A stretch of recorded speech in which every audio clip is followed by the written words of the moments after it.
Welcome to this video. Those of you who have been following the channel for quite a while will know that the videos have been becoming more and more scarce. That's because I've not been well, and I'm currently still not well at the moment, but I'd like to try get one video out just to keep the channel alive. I have still been looking at the comments and answering a few comments. I was planning a video which was going to be looking at a few viewer comments, but just haven't been able to make that video. So this is from our playlist, The Origin of Civilization. Please look for the timestamps below if you'd like to jump to the part where we speak about Oromo. But I just want to say something about this playlist. Normally, when we finish a playlist, we try to have a special ending or a summary. But because I've not been well, yeah, things this year just haven't quite come together. So this playlist, we didn't quite finish. We were still working on it. And some of these comments are from this playlist. So from this video, the African origin of the Greek civilization, one of the viewers commented, "Great analysis. I don't get why this is so controversial." But then another perspective, a different viewer, saying, "This is ridiculous." And then another video, relearning ancient Greece. Where does the name Greek, Hella, come from? Athens, an Egyptian colony. A viewer commented, "The idea of Africans building Hellenic civilization is a joke." So very different opinions out there. And why is African history so mysterious? So we're going to add this video to this playlist, but it's just going to be sharing a source, not giving an interpretation. Going to invite the viewers out there to see if they have anything to share, or if anybody can understand how this information could tie into our study and our picture. So let's speak now about this source.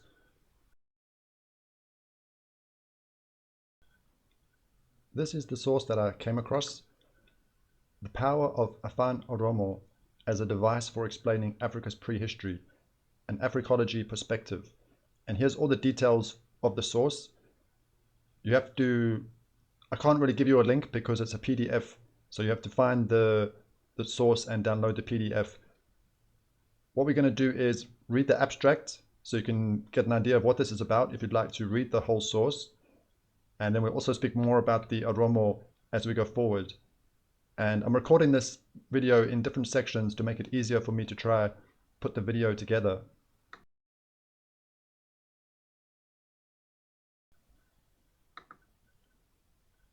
Adopting an Africology and evolutionary linguistics perspective, this study shall exploit classical and contemporary archives and explores the linguistic, epistemological, theological, and relational power of Afaan Oromo in explaining Africa's prehistory.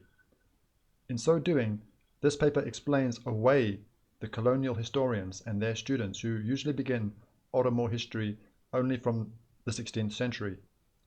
Early Egyptologists first studied Afaan Oromo in order to understand ancient Kemet or Egyptian hieroglyphs and texts. Similarly, early Assyriologists studied Afaan Oromo and Oromo culture in order to decipher Babylonian cuneiform texts. Moreover, comparative theologians used Afaan Oromo and culture to understand the origin of major religions of the world.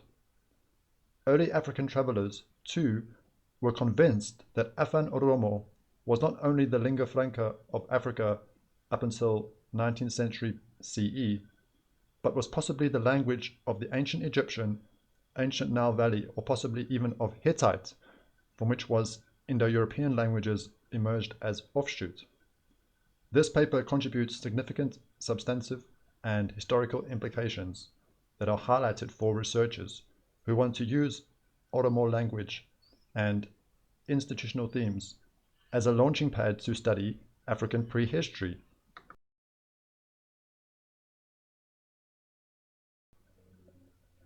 Let's speak about the Oromo, and we're using the Wikipedia entry, but are we getting the true story of the Oromo from this source? So the Oromo people are a Cushitic ethnic group native to the Oromia region of Ethiopia and parts of northern Kenya.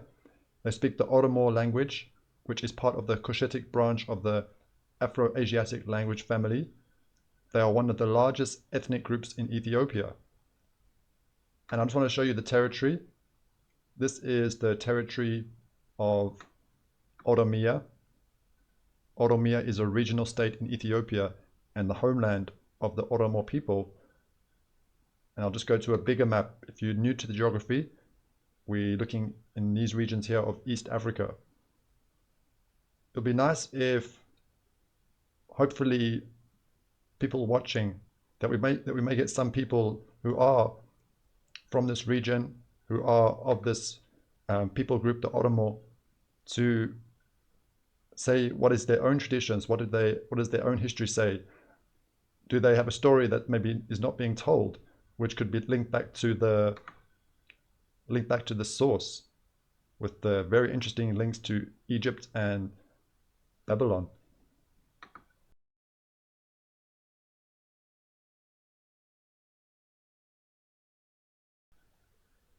I know that some of you out there watching might not be the kind of people who enjoy going through these sources and reading through sources. And there might also be people who are watching who have limited time. I know some of the viewers that do tell me that they do struggle to even find the time to watch these videos. So what I'm going to do is just take you through some of the things that stood out to me, and then I'm also going to point you to other videos on the channel that, well, how they could actually like link together with the work that we've been doing.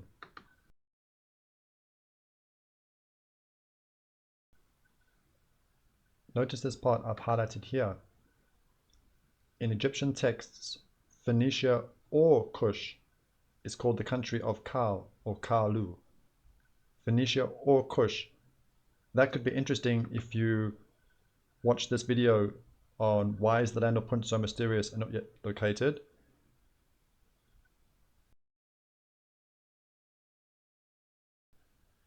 Let's read these two entries. The Egyptologists and Assyriologists King and Hall, to bear witness to us about the role of Afaan Oromo, stated, "We have seen that there seems to be in early Egyptian civilization an element ultimately of Babylonian origin, and that there are two theories as to how it reached Egypt. One supposes that it was brought by a Semitic people of Arab affinities, represented by the modern Oromos.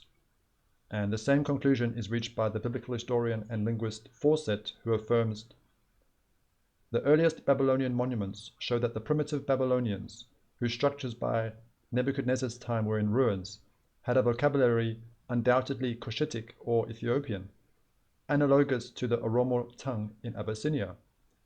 Sir H. Rawlinson was able to decipher the inscriptions chiefly by the help of the Oromo Abyssinian and Mara South Arabian dialects.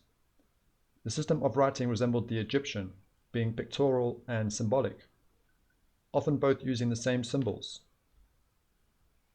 Several words of the Babylonians and their kinsmen, the Susianians, are identical with ancient Egyptian or Ethiopic roots.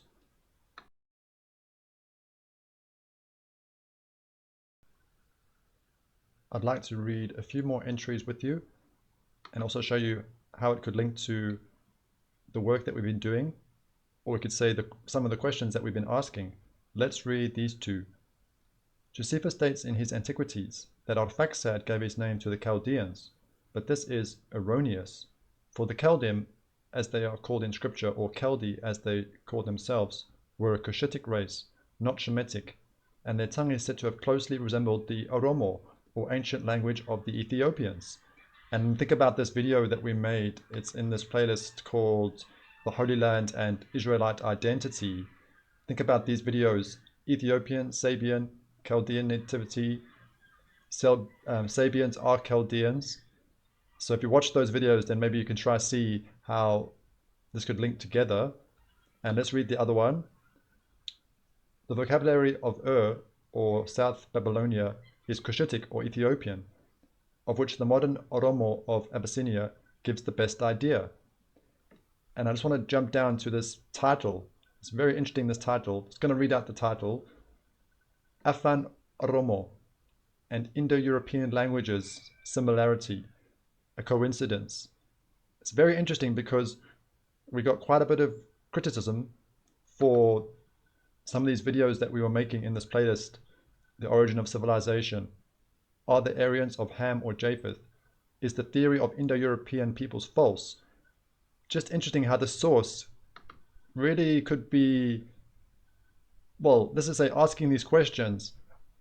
Have we been presented with the truth with not only history, but also other areas like languages?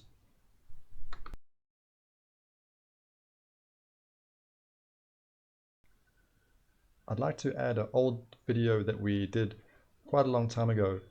It's going to be to try help with our learning. And the question is going to be, is Egypt actually in Africa? Now that might sound strange. So if you'd like to hear why we say Egypt is not in Africa, please watch this video. The sound is not great, but the information could be important. And we also speak about the Babylonian fortress or Babylon fortress in Egypt, not to be confused with Babylon.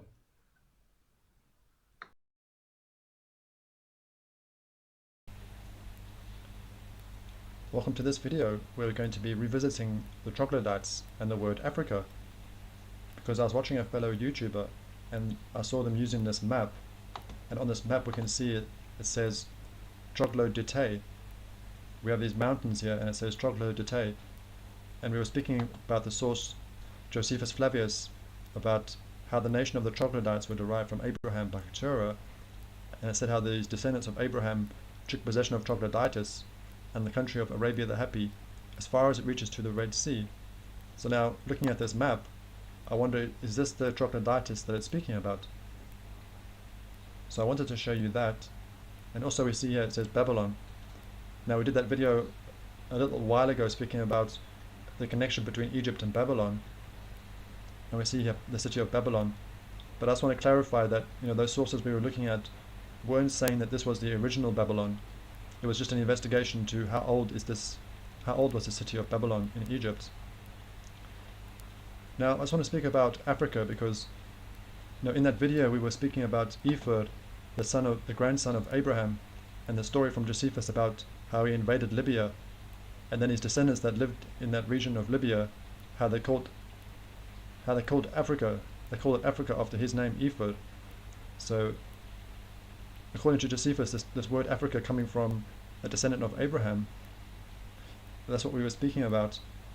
Now if we look at the etymology of what does this mean, just for our learning, just so we know what's happening here. This word Africa, what are we saying when we use that word? Because it says here that the Latin suffix ica is sometimes used to denote a land. So when we say Africa, we're saying the land of the Afri. So that's kind of what it seems to be saying. And here we see that Afri is a Latin name used to refer to the inhabitants of the then known North Africa to the west of the Nile River, and in its widest sense referred to all the land south of the Mediterranean, ancient Libya. And we see on this map, if we go back, we can see, look here, Libya interior. So this is what they're speaking about, that this word Libya was used for a very large region, not just like the country that we know today. But what Josephus was saying is that these descendants of Abraham invaded and conquered Libya, and then his descendants called it Africa after Ephod. So maybe to some people it was known as Africa, but then to others maybe it still called it Libya. So that's maybe why I still have these two names. But what does this Afri mean? Because if we're saying the land of the Afri, we know that maybe now that's speaking to a people, so maybe these ancient Libyans. But what does it mean? And we have these two main ideas here. We have this Phoenician word afad, which they say means dust, but we also have a Berber word Ifri or Ifran, which means cave or cave dweller. Now this kind of seems to be relating to what we were speaking about with the troglodytes, with this page. So it makes me wonder about this grandson of Abraham, being called Ephod, but we also know him as Ophran. Does that is it a Berber name or is it a Semitic name?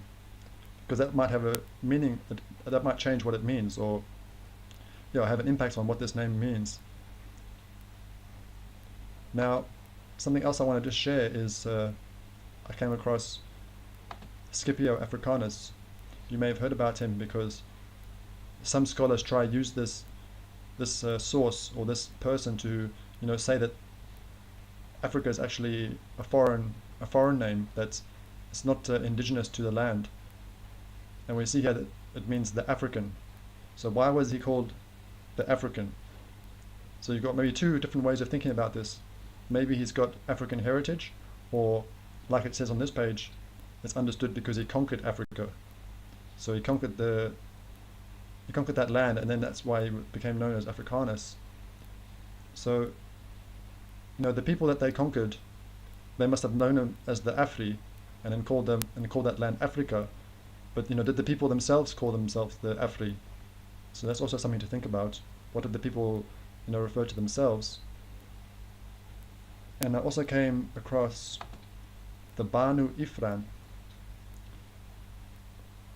Now this is a Zenata Berber tribe, and Banu means sons of, so the sons of Ifran. So then who was this Ifran? Because it's interesting that we do have this character called Ifr, or we also know him as Ofren, and that Ofren is very similar to Ifran. So could this be connected? I was just wondering whether it could be connected. This Banu Ifran, could they be the descendants of the grandson of Abraham? So just for a short video to help with our understanding of what we're speaking about, that when we use this word Africa, it could be saying the land of the Afri, and it's speaking about the land to the west of the Nile. So Egypt is not included in Africa, in what was in the ancient world. It wasn't actually included in what's known as Africa. But obviously things have changed since then, and now Africa applies to the whole continent. But I just think it's good for our learning that we kind of know what we're saying in these words, because this word Africa doesn't tell the whole story of the continent. It's not a word that speaks for the whole continent, let's say, because it's mainly connected to the north, these northern regions. It's not telling the story of the whole continent. But to me, we can see that it's a very ancient name. The source of this is a very ancient. From this source with Scipio Africanus, it's at least we can see going back 2,300 years. But if the story of Josephus is true, then it's going back even further. It's going back 3,500 to 4,000 years. So it's a very ancient. So the origin or the source of it, we could say, is very ancient. And it's if it's speaking about a people, then the people that are indigenous to the land, then we can say that this word seems to belong to the land. If it's it's describing the people. So let me know what you think about this video, and I just wanted to show you this map with Troglodytae and the city of Babylon that's on here that we were speaking of. And we see further south that we have the mountains of the moon. So in the next video I would like to do a video speaking about the Garden of Eden and the rivers coming out of the Garden of Eden, and maybe we'll mention the mountains of the moon. So thank you for watching this video, and we'll see you in the next one.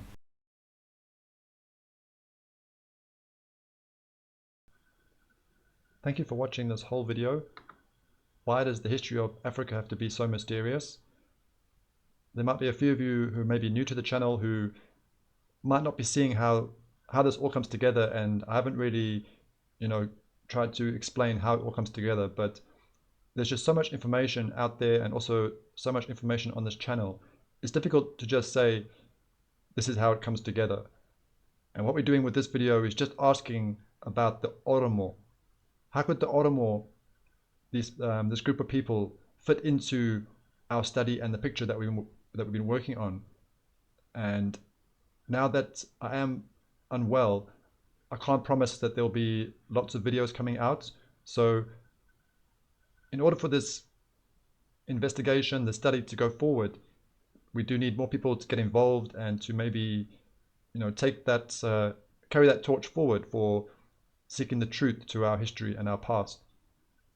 Thank you for watching this video. Take care, and hopefully we will see you in another video.